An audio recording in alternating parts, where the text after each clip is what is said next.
Hey everybody, I hope you're well. Well, if you've come here, it's probably because you see this title and someone has paid you to come to my channel and write something negative regarding my vlogging, regarding Stephen Donziger's attempt to extract billions from Chevron for something they didn't do, or the organization didn't do, and wasn't in Ecuador to ever have done.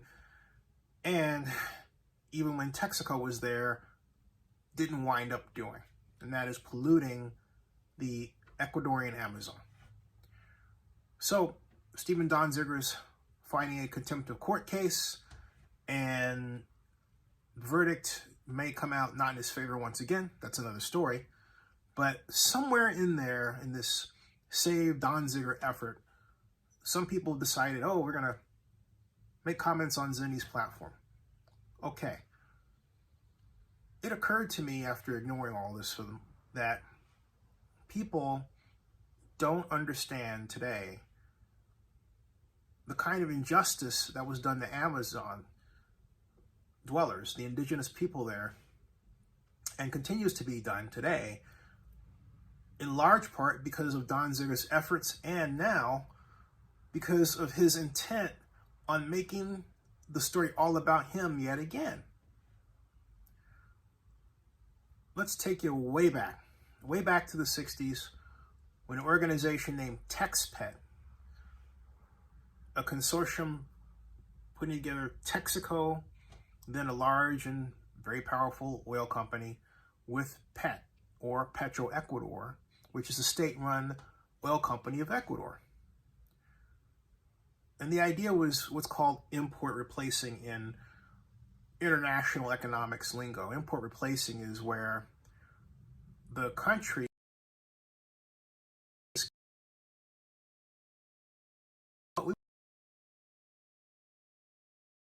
produce oil, right?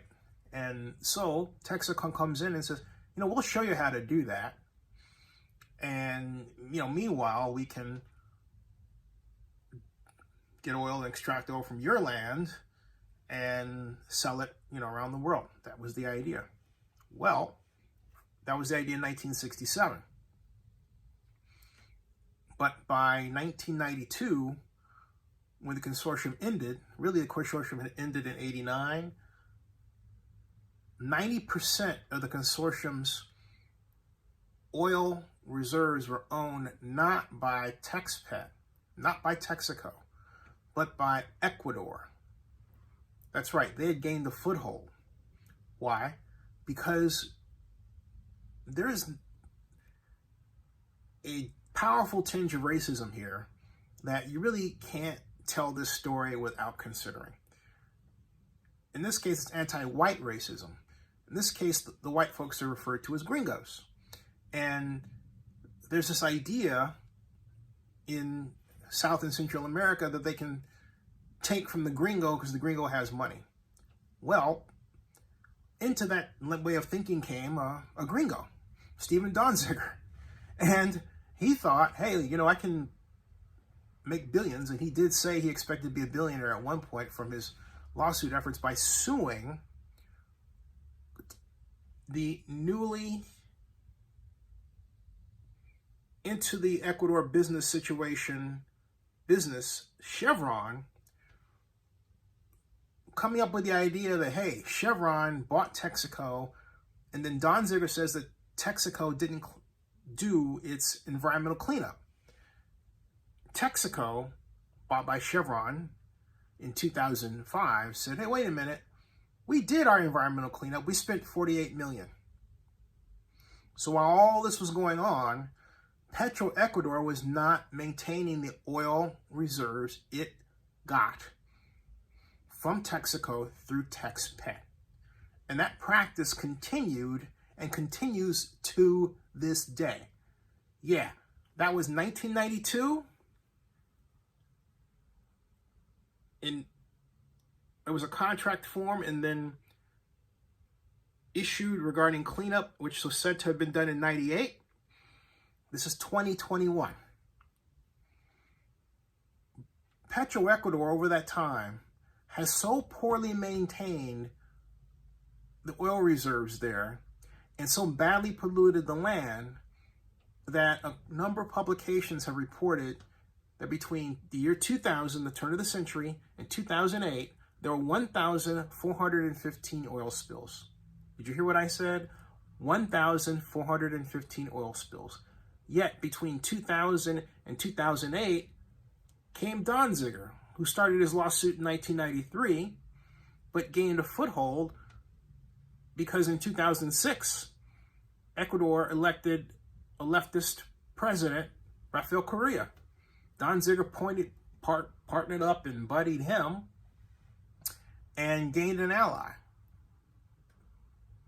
And in gaining an ally, made a promise that appeared to have existed simply by action, even if it did exist behind the scenes by an "I will not punish Petroecuador" written edict, which I'm sure exists somewhere, written someplace, either in an email or parchment or ink on somebody's hand, and maybe perhaps red blood ink at that. Because Stephen Donziger never attacked Petroecuador. And yet think about it. All the time that Petroecuador was doing these oil spills, from 2000 to 2008, 1,415 in all, where was Stephen Donziger? Crickets. Nowhere. Blaming everything on Chevron. Every time he and Amazon Watch got their chance, they take a shot at Chevron. Every time. And you would say, well, Zenny, why did you step into this? Because, very simply, I am sick and tired of something that has occurred in graduate school at Berkeley, wherein we're told that rich white companies that operate in the third world are by their nature corrupt and bad.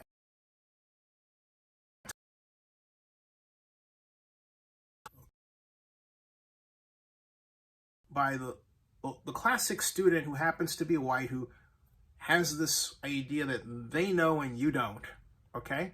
And they marketing like hammer this idea in your head again and again and again and offer no room for exchange, learning, debate, discussion, exposition. Nothing. It's just, this is the way it is, you will learn it, and that's it. And I got tired of that. Big time. So here we are, and I thought, I don't like this, and I'm going to say something. And no, I'm not paid by Chevron. Be great to be paid by Chevron. I am not paid by Chevron. Have never been. Other people have been invited and went down to Ecuador on trips. I've never been down there, so forget all that. This problem exists. And yeah, in terms of how I made money, the traffic for my videos on this has been considerable. So if you want to know how I make money based on that, well, there you go. Including those times you come back to my video and you make these comments. Okay, that helps me make money on this. So, back to the main point. All of these oil spills have been done, and more, and Donziger has said nothing. Where was Amy Goodman, the great anchor with that PBS program on democracy all the time? And I'm hesitant to say this because it just flew out of my head, the name of her great show. And I don't mean this is a slight on Amy Goodman. I had the opportunity to meet her at the 2008 Democratic National Convention. Nice person. Okay, not a slight against her, but I don't agree with the Stephen Donziger written line that they put out. It's wrong. It's a lie. Okay, it just is. It's not that it just is. You have the right to say, what do you mean it just is, Zenny? What I mean is this. And I repeat, as Donziger was first arranging to bribe judges by his own admission and write and ghostwrite his own originally $20 billion judgment, which was later reduced to 9.8 billion.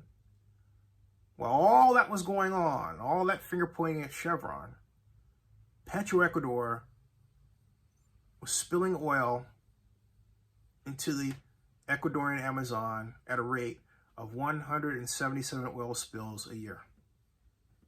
That's a shocking statistic. That adds up to well over 3,000 today, well over the number on this title. That is a shocking and frightening statistic. You want to hear more? There were 3 major oil spills. April 2020, 15,000 barrels, another one in November of 2020, and another this year. Whew. And then, like Donziger, Indigenous People tried to challenge the Ecuador court this time themselves, rather than, the other group that thought Donziger was doing it or didn't really know what they were thinking or told, because some claim that Donziger really didn't get their go-ahead, just had them sign something and they didn't know what they were signing. This group's different. They knew what they were getting into, and guess what happens when the Ecuadorian indigenous people try to attack the Ecuadorian Petroecuador through their own courts? They lost. They lost, okay? And so they're still suffering down there. This is a story that's current, folks. This isn't like, pie in the sky history or something you can refute. This is happening right now. Where's Donziger? Talking about his situation with Chevron. Not asking anyone to take a look at the plight of the indigenous people in Ecuador. And it's quite obvious that Ecuador doesn't care. This is a generational, meaning that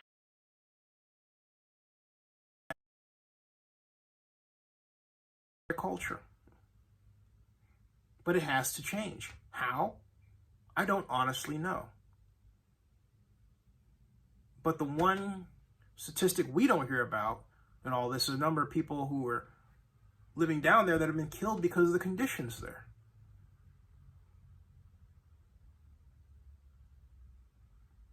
And arguably, Stephen Donziger lost valuable time, or caused the rest of the world to lose valuable time in fixing the problem by literally focusing attention away from Petroecuador and on to Chevron, which was never in Ecuador at all.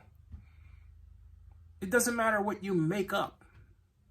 The reason why this case keeps getting kicked out of courts around the world is because when you start looking at the evidence, it's quite clear that Chevron wasn't there at all. And then it's quite clear that when you start looking at what Petroecuador did, they really did dirty up and still continue to dirty up the environment there. Spill oil. It's bad stuff.